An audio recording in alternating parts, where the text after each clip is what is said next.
I'm Beth Jones. I am the executive chef at the Campus Club, and I'm one of the Mill City Market chefs. Today I am going to make a recipe called Ajvar. It is an Eastern European condiment. It's kind of like a vegetable caviar that you'll find commonly like throughout the Balkans, Croatia, Slovenia, and it's a good time of year to do this. We've still got good eggplants, we've got beautiful peppers available. What I'm gonna start out doing is just blackening these. You could do this on your grill outside, but I'm gonna do it indoors today on what I think is probably the least used appliance in most people's houses, and that is the broiler.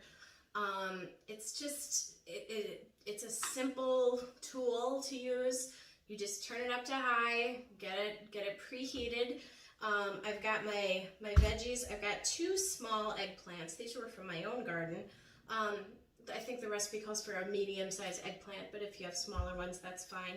I'm doing 2 sweet peppers, and I'm just gonna put them under the broiler, and we're gonna turn them. You just wanna keep an eye on it. You want the skins to blacken.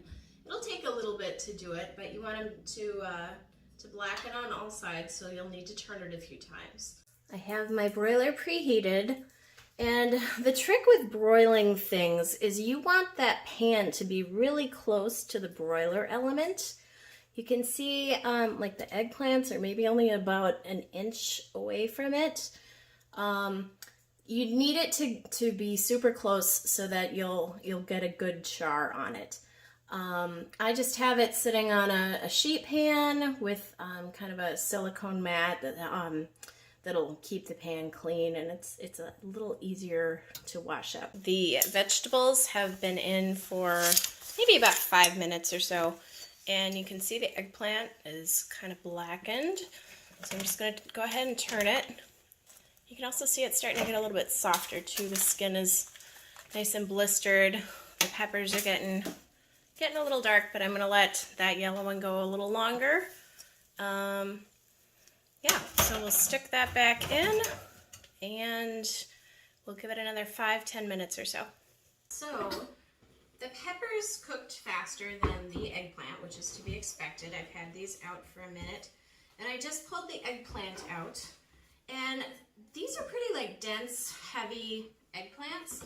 So the thing is, you want to be able to poke it easily with a knife and have it go through and feel soft. That lets you know that it's cooked in the center all the way. So we're just gonna put all these things in a bowl for a while, and I'm just gonna cover it with another bowl. You could use plastic wrap or whatever else you wanted. We're gonna let this steam for about 15 minutes, 20 minutes, until it's cool enough to handle and peel. The steaming helps kind of loosen the skins a little bit more, and it'll make it go a little quicker. So in the meantime though, I have some garlic that I am gonna smash. So I'm just gonna do this with the side of my knife. And it makes it a little bit easier to peel. This is a good thing to have your kids do if you want to have them help out in the kitchen. That's one of the starter projects my boys worked on, was peeling garlic for me. So now the trick with the garlic for this, you could just mince it up and put it in here just like that, but it would have a lot of bite to it, maybe a little more than we want for this. So what I'm going to do is just smash it again with the side of the knife, and then I'm going to take a little pinch of salt and just sprinkle it on there, and I'm going to take my knife and just kind of work it into a paste almost. Doesn't have to be perfectly smooth, but what this does is the salt is going to help to mellow out the garlic a little bit, so it's not going to have that intense heat to it. So it'll just give it a little milder flavor, but it's still a lot of garlicky flavor, just not quite so sharp.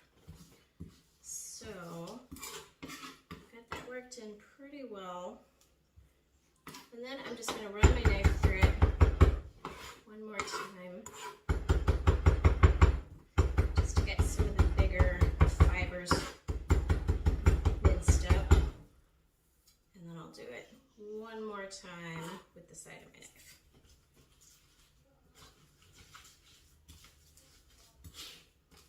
This is kind of a nice trick to use too if you're making something like a cucumber yogurt sauce or something where you want the garlic but you don't want to get smacked in the face by the garlic.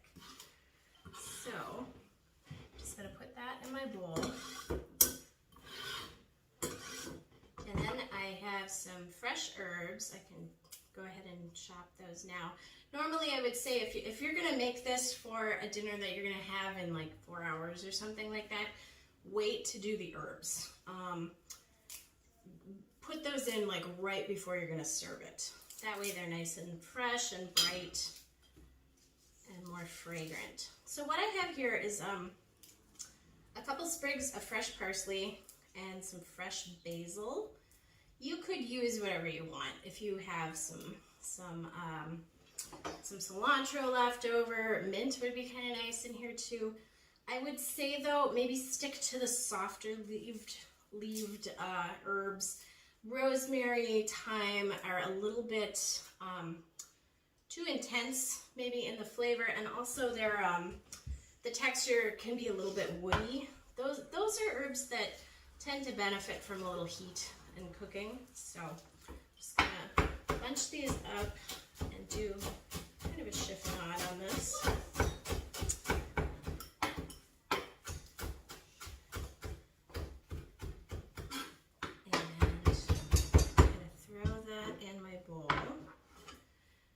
The other thing I like to put in the Ajvar is a little bit of chili. If you have a really sensitive palate and don't like heat, just leave this out. These are some dried chilies I got from Sai at the bean market. And I'm just gonna, this isn't a huge batch, I'm gonna go ahead and just do a half of one for now. And I'm just kind of crushing it up with a mortar and pestle. You could just do a pinch of chili flakes, like a little dash of cayenne would be fun. I'm also going to put another little bit of salt in here to help kind of break it up a bit. So, alright.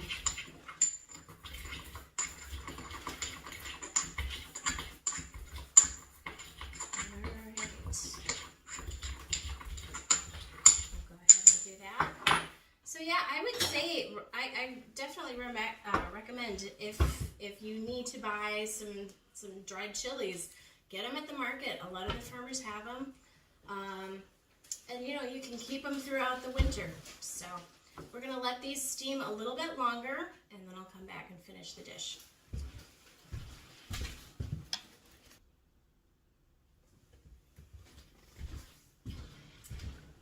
Okay. So I've let the peppers and the eggplants steam a little bit, and now I'm going to peel them. So the skins should come off pretty easily. Yeah, these are coming off really nice. And you're just going to discard these, just throw them in your compost. And then I like to open up the peppers kind of like this and just try to take out the seeds in one piece if you can. Otherwise they kind of get all over the place. So, you know, one thing I did not mention earlier is that when you're using your broiler, you need to make sure that you have the door propped open, otherwise it'll shut off. So just keep that in mind.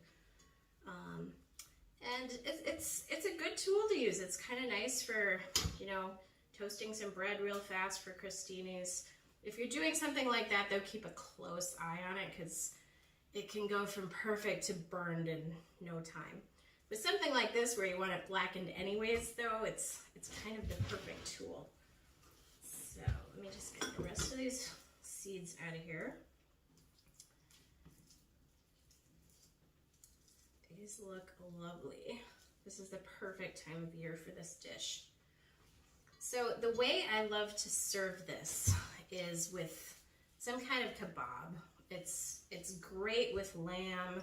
You could do it with sort of like a ground beef or ground lamb kebab. You could use turkey, something like nicely spiced with garlic and herbs. But it's delicious on that. You could do it on a roast chicken. It's actually nice just with pita bread or something to dip. And just take the top off the eggplant. And you can see it's nice and soft, but it's not total mush either. So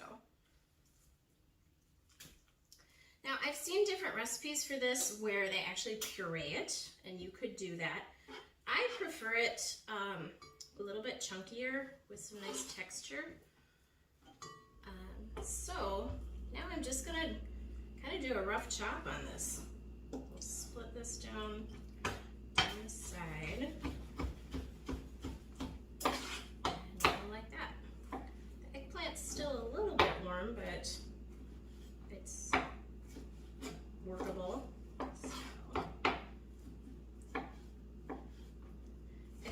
Eggplant is one of those tricky vegetables where people either love it or hate it. I've had a number of self-professed eggplant haters tell me that they love this sauce. It's pretty addictive.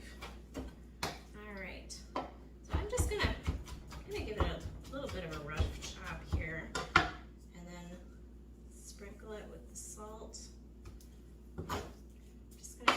Spread it around on the board. And then the bowl, I let everything steam in. It has like the nice charred liquid. And I like the smoky flavor on this. It's a little bit like a baba ganoush. So I'm actually gonna just use the same bowl so I don't waste that precious flavor. So I have my smashed garlic, my fresh herbs, and my chilies in here. I'm going to stir this around. And then the last two things I'm going to add are a bit of red wine vinegar and some olive oil. Just a couple tablespoons of this. And you can season to taste as you'd like. If you like things a little more acidic, you can go heavier on it, and the olive oil is just to give it a little more richness. But with the vegetables being so nicely roasted, it's got this beautiful silky texture to it. I'm gonna do just a little grind of black pepper too, or maybe not so little. And then as I'm cooking anything, especially when I'm adding salt or some sort of acid, I like to taste as I go. You can always add more, but you can never take it out. So that's really good. It's nice and smoky. I'm gonna do just a touch more vinegar and a tiny bit of salt. Delicious. So the peppers are sweet. You got that nice bit of garlic, and you've got the good fresh herbs. I'm just gonna pour it into a nicer looking bowl, and you've got this beautiful condiment. Just a nice dip to serve alongside grilled meat, fish, pita bread. Makes a good appetizer. There you go.